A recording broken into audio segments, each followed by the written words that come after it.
النهاردة بقى هنتكلم عن قصة مرعبة شوية، فيها غموض وفيها حقائق وفيها شوية أكاذيب. هنتكلم عن أبعد نقطة على الكوكب، نقطة مخيفة جدا ومرعبة، واللي بيروح فيها ما بيرجع. في قلب بحر، في نقطة محدش يعرف يوصلها. في سنة 1992 كان في مهندس كندي اسمه هارفري لوكتيلا، كان بيشتغل على برنامج بيحسب أبعد نقطة في المحيطات عن أي يابسة حوالين العالم. بعد أيام من الحسابات اكتشف إن في نقطة في وسط المحيط الهادي الجنوبي بعيدة عن أقرب شط بحوالي 2688. النقطة دي ما فيهاش جذور، ما فيهاش بشر، حتى الطائرات مش بتمر فوقيها، والأقمار الصناعية بترمي أي حاجة فيها وبتموت فيها على طول، أي بتختفي.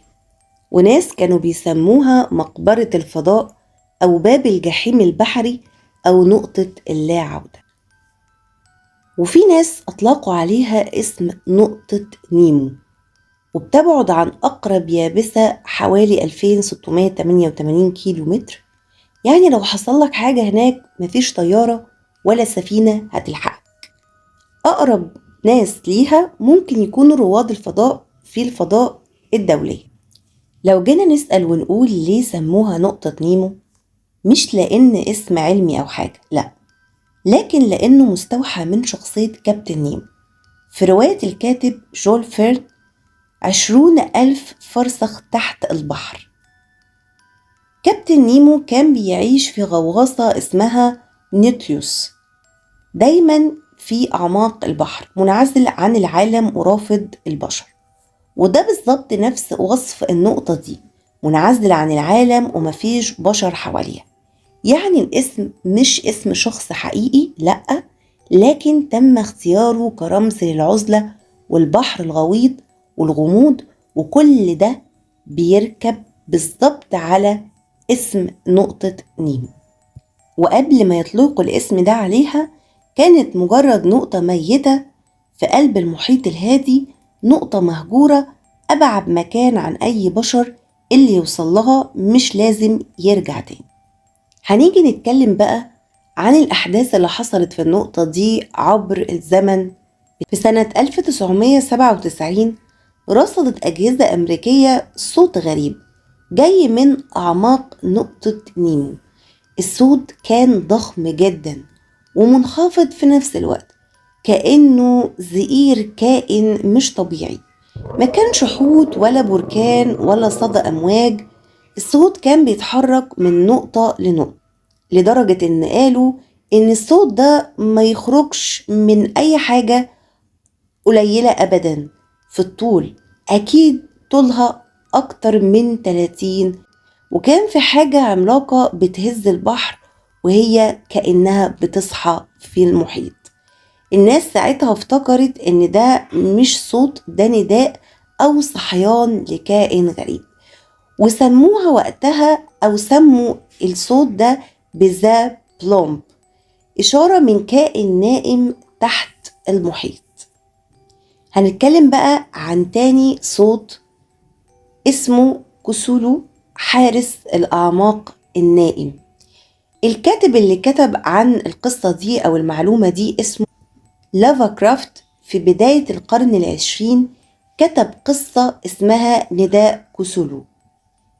كسولو هو كائن خرافي، طوله فوق 100 متر، جسمه شبه الأخطبوط، له أجنحة ووشه كله مجسات. مكان نومه جزيرة غارقة في المحيط الهادي اسمها ريليا.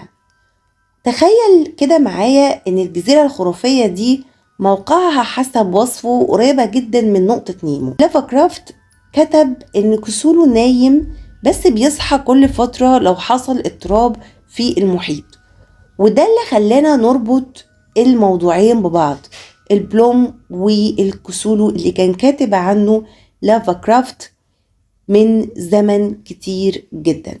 بس يا ترى هو كان متوقع، ولا دي كلها أوهام وروابط احنا ربطناها ببعض؟ العلماء مش لاقيين تفسير دقيق للموضوع، والناس اللي بتحب نظريات الغموض قالوا ده كان نداء وكسوله بدأ يصحى، أي البلومب هو أول شهقة بعد نوم طويل. وابتدت بقى الناس تكتب حاجات خرافية. في ناس بتقول إن لافا كرافت ما كانش بيألف، لكن كان بيوصل رسالة جاتله في أحلامه من مخلوقات حقيقية نايمة في أعماق الأرض. يعني كسوله مش خيال، هو كائن حقيقي، أو البلومب كان بداية ظهوره بس لسه مستخبي في نقطة نيمو، بيستنى اللحظة المناسبة اللي يطلع فيها. وفي قصة تانية عن سفن ضاعت فجأة.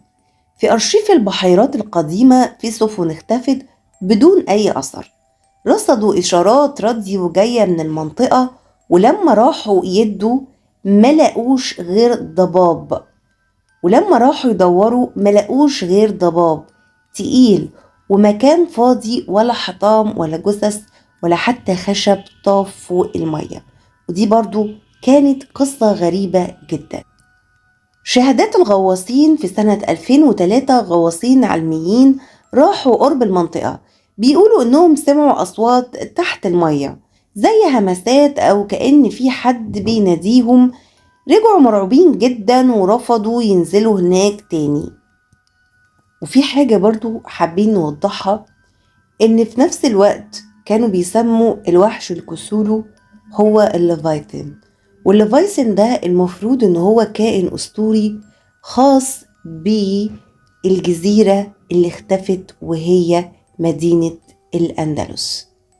والليفايثن ده المفروض إن هو اللي كان بيحرس جزيرة أو مدينة الأندلس تحت المحيط، واتعمل عنه الكرتون المشهور بتاع جزيرة أطلانتس اللي كان بصوت وقتها أحمد السقا ومنى زكي لو تفتكروه.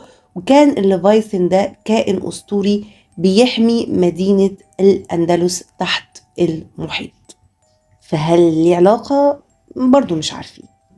وحابين نوضح برضو إن النقطة دي بسبب عزلها وبعدها عن أي نشاط بشري أصبحت تستخدم كموقع للتخلص من المركبات الفضائية من المركبات الفضائية القديمة. منذ عام 1971 تم توجيه أكثر من 260 مركبة فضائية بما في ذلك محطة الفضاء الروسية مير للغرق في هذه المنطقة بعد انتهاء مهمتها. حتى محطة الفضاء الدولية ISS من المقرر عند انتهاء خدمتها في عام 2031. يعني معنى أصح إن النقطة دي عشان بقت بعيد بقى بترمي فيها كل المخلفات عشان هي بعيد عن النشاط البشري.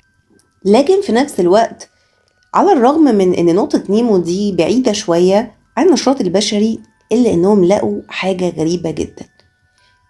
في بعثة بحرية في عام 2018 اكتشفت وجود جزيئات مايكروبلاستيكية في مياهها. تم العثور على ما يصل إلى 26 جزئية بلاستيكية لكل متر مكعب من المية، مما يدل على مدى انتشار التلوث البلاستيكي حتى في أكثر الأماكن عزلة على كوكب الأرض. وبسبب طبعا النظريات والمؤامرات الأسرية اللي بتحصل والكلام والأساطير اللي بتتكتب عنها، بيقولوا إن هي نقطة نيمو ظهرت العديد من النظريات والأساطير حولها. بعضها يشير إلى وجود قواعد سرية تحت المياه، بينما يعتقد آخرون أن المنطقة قد تكون موقعا مفضلا للكائنات الفضائية.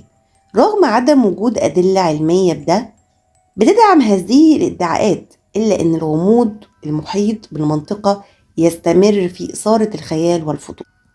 وكمان بيقولوا إن في إشارات وغموض غريب جدا في المنطقة دي، كأن في باب تحت البحر.